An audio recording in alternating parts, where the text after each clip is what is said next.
Assalamualaikum warahmatullahi wabarakatuh.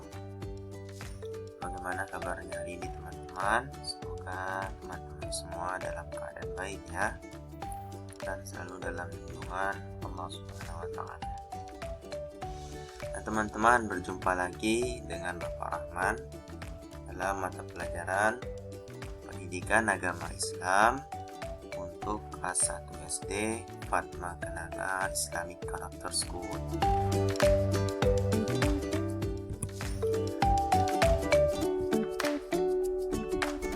Nah, teman-teman, pada minggu lalu ya, kita sudah melaksanakan bukan penilaian tengah semester ya teman-teman ya, PTS.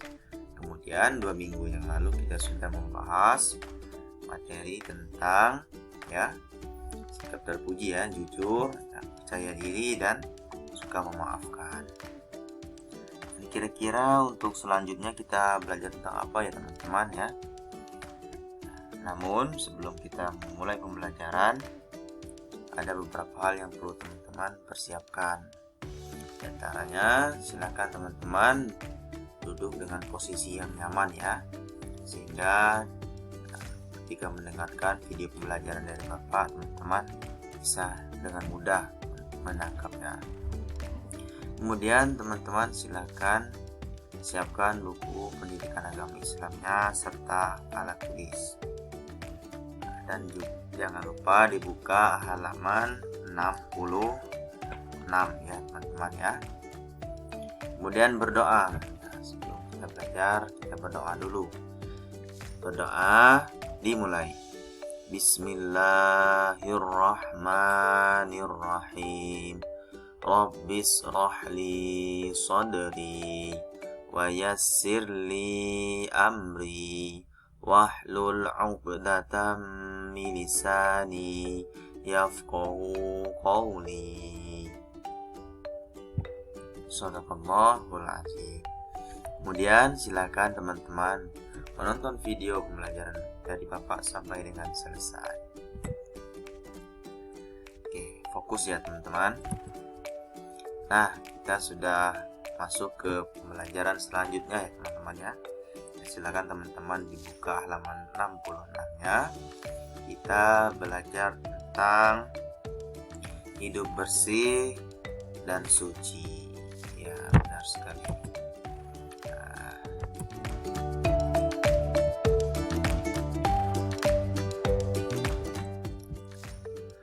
Oke, teman-teman, tahu tidak apa yang dimaksud dengan bersuci? Nah, bersuci di sini ya disebut juga dengan toharo ya teman-teman ya, toharo dalam bahasa Arabnya. Dalam bahasa Indonesia sendiri ya teman-teman, bersuci artinya membersihkan diri dari kotoran ataupun najis. Nah, teman-teman, sebagai kita umat Islam ya, kita harus menjaga kesucian ya, baik tubuh kita ya, pakaian maupun ya lingkungan kita. Nah, teman-teman, bersuci sendiri ya terbagi menjadi dua macam ya. Yang pertama, bersuci dari hadas, kemudian bersuci dari najis ya. Nah, ketika bersuci dari hadas ya teman-teman, caranya dengan ya wudhu dan mandi. Nah, jika untuk menghilangkan hadas ya teman-teman ya, maka teman-teman harus berwudhu ya, berwudhu untuk menghilangkan ya hadas kecil. Nah, sedangkan mandi ya teman-teman untuk menghilangkan hadas besar ya. Hadas besar seperti apa ya, nanti teman-teman belajar. Yang jelas ya, jika teman-teman mau sholat ya, yang terutama ya, teman-teman harus suci ya. Bagaimana cara untuk sucinya? Ya, teman-teman harus berwudu agar sholatnya sah.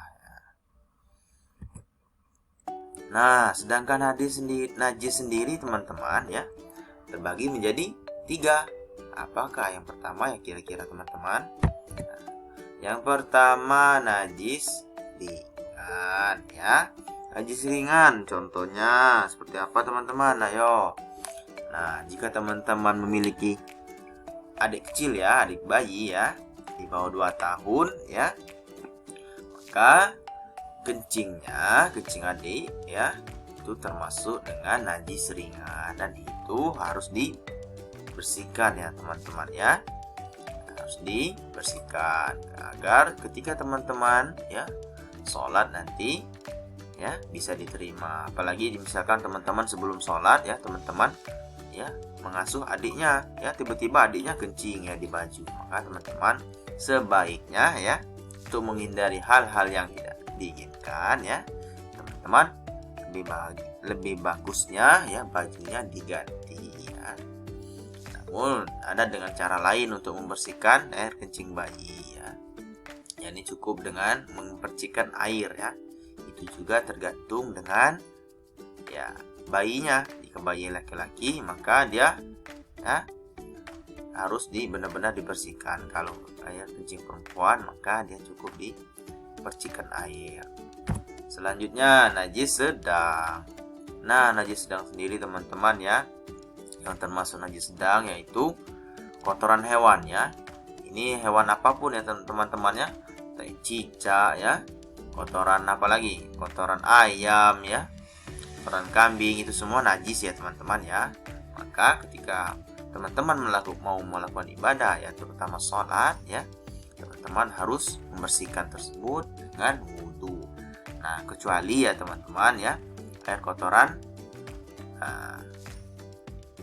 hewan seperti anjing dan babi itu tidak termasuk dengan najis sedang, melainkan dia termasuk ke najis yang berat. Nah, ini benar-benar harus dibersihkan teman-teman ya. Kalau najis yang berat ini dari air liur anjing ya, ketika teman-teman memelihara anjing, tiba-tiba teman-teman dijilatnya, maka itu harus dibersihkan. Bagaimana cara membersihkannya ya? Teman-teman harus membersihkan terlebih dahulu dengan tanah ya, tanah yang bersih ya. Kemudian baru dengan sebanyak 7 kali ya teman-teman ya. Dan pada yang ketujuhnya teman-teman silakan menyiram dengan air bersih. Nah, makanya teman-teman ya, air liur anjing maupun babi itu benar-benar ya najis berat ya teman-teman ya. Maka teman-teman harus berhati-hati. Nah, kemudian alat bersuci ya. Nah, alat bersuci kira-kira apa saja ya teman-teman ya? Oke, di sini ya yang bisa kita pakai untuk bersuci ya teman-teman ya. Air yang suci untuk mensucikan ya. Seperti ya air sumur ya. Air sumur itu termasuk ya teman-teman ya, yang disimpan di teman-teman di tetmon ya. Kemudian di kamar mandi ya, termasuk air sumur ataupun air sumur bor lah termasuk ya. Kemudian air laut ya. Air laut juga ya teman-teman bisa mensucikan, air untuk bersuci ya. Selanjutnya juga air sungai. Air sungai juga bisa teman-teman untuk bersuci ya, karena dia dari sumber air mata air. Kemudian air ledeng ya, air terjun ya, air mata air, kemudian air salju yang sudah mencair itu bisa ya teman-teman untuk dipakai untuk bersuci. Nah teman-teman, bagaimana teman ya, sudah cukup paham ya penjelasan dari Bapak ya. Semoga teman-teman bisa memahami ya.